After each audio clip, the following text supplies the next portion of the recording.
आशीर्वाद के साथ आज हम बात करेंगे कि भारत में महिलाओं के साथ जो हो रहा भेदभाव डिस्क्रिमिनेशन है वो क्या है और उसके पीछे कारण क्या है।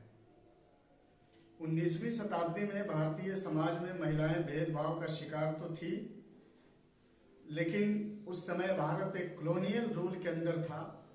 लेकिन 1947 में आज़ादी के बाद भी महिलाओं को जो अधिकार है वो अब तक पूरी तरह से नहीं मिले। कागज के पन्नों पे भारत को 1947 में आज़ादी तो मिली और 26 जनवरी 1950 ईस्वी को जहां इंडियन कॉन्स्टिट्यूशन ने राइट टू इक्वालिटी की बात किया कि without any discrimination the constitution of India guaranteed the right to equality to all, कि बिना किसी भेदभाव के संविधान जहां भारत में सबको बराबरी का अधिकार देता है, वहीं आज भी भारतीय समाज के बहुत सारे पहलू ऐसे हैं जहां महिलाएं डिस्क्रिमिनेशन का शिकार हो रही है। तो आइए हम चलते हैं कि जाने की महिलाओं का जो ये डिस्क्रिमिनेशन है, महिलाओं के साथ जो डिस्क्रिमिनेशन या भेदभाव है वो किन किन पहलुओं पे या किन किन रूपों पर होता है। तो भारतीय समाज में महिलाओं के साथ डिस्क्रिमिनेशन का जो सबसे पहला मुद्दा या सबसे पहला बेस ये बनता है कि पिछले कुछ दशकों में आज़ादी के बाद से कंप्लीटली 2021 तक अगर देखा जाए तो भारत में पुरुषों की तुलना में महिलाओं की संख्या कम रही है। मतलब ये जेंडर इनइक्विटी का जो एक सीन आया है भारत में कि महिलाओं की लगातार घट रही संख्या कहीं ना कहीं से ये चीज समझने पे मजबूर कर देती है कि women are continuously to be discriminated in Indian society. मतलब भारतीय समाज में महिलाएं आज भी भेदभाव का शिकार है। लेकिन भारत में जहाँ पे नेशनल फीमेल हेल्थ सर्वे ने 2021 में अपने 5वें सर्वे में इस बात को साबित किया है कि अब भारत में महिलाओं की संख्या पुरुषों की तुलना में बढ़ने लगी है। जहां पे 2011 के सेंसस में महिलाओं की संख्या 933 रेशियो 1000 थी, मतलब 1000 पुरुषों पे 933 महिलाएं थी। वही ये 2021 के सर्वे में बढ़कर के 1020 हो गई है। मतलब महिलाओं की संख्या 1000 पुरुषों पे 1020 हो गई है। तो संख्याओं के धीरे धीरे बढ़ने का मतलब ये नहीं हुआ कि महिलाएं भेदभाव से को ओवरलैप कर गई हैं या उसकी सीमा को क्रॉस कर गई हैं। समाज के बहुत सारे ऐसे पहलू जो आप देखेंगे और कहीं ना कहीं ये आपको लगेगा वहां पर कि आज भी महिलाएं उन पहलुओं पर भेदभाव का शिकार हो रही। जैसे priorities given to the boy child. हमारे समाज में आज भी लड़कियों की तुलना में लड़कों को प्रायोरिटी दी जाती है, जो ये भेदभाव का एक बड़ा कारण है। दूसरी बात कि एजुकेशन की प्रोपोर्शन में अगर आप देखते हैं तो पुरुषों के तुलना में महिलाओं का प्रोपोर्शन वहां पर कम है।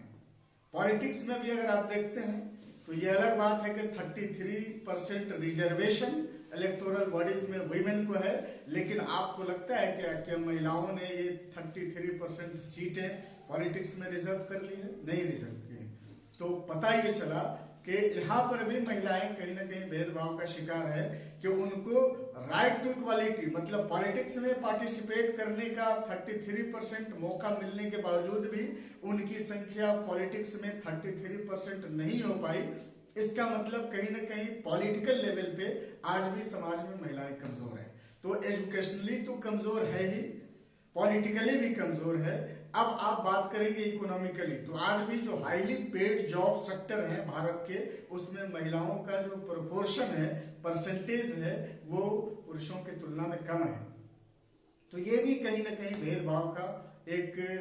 भेदभाव की तरफ एक इशारा करता है कि हाईली पेड जॉब जैसे जगहों पे महिलाओं का ये कम प्रोपोर्शन होना, उनका कम परसेंटेज होना, ये कहीं ना कहीं साबित करता है कि आज़ादी के इतने दिनों के बाद महिलाएं समाज में एक इक्वल लेवल को अभी तक पहुंच नहीं पाई हैं, या जो समाज के ये दो पहलू हैं महिला और पुरुष, इन दोनों से जो ये समाज बनता है उसमें एक पहलू आज भी अभी भी बराबरी के लेवल पर नहीं आया है।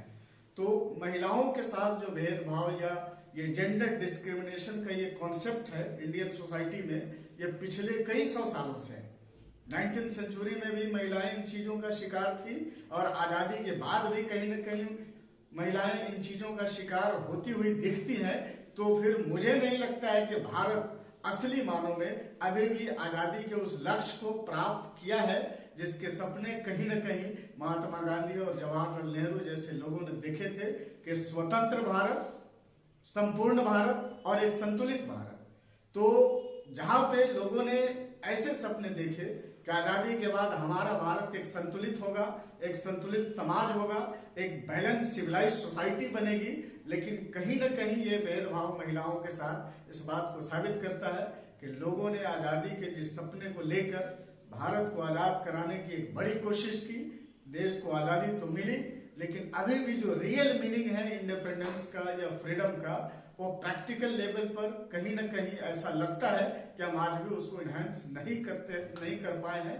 तो जरूरत इस बात की है कि आजादी के जो सपने बड़े महापुरुषों ने देखे थे उसको प्रैक्टिकल लेवल पर ला करके महिलाओं के मान सम्मान और उसके स्थान को ऊपर उठाना, अगर ऐसा होता है तब वास्तव में आजादी के जो सपने लोगों ने देखे थे ये सपने तभी साकार होंगे। Thanks and have a nice day.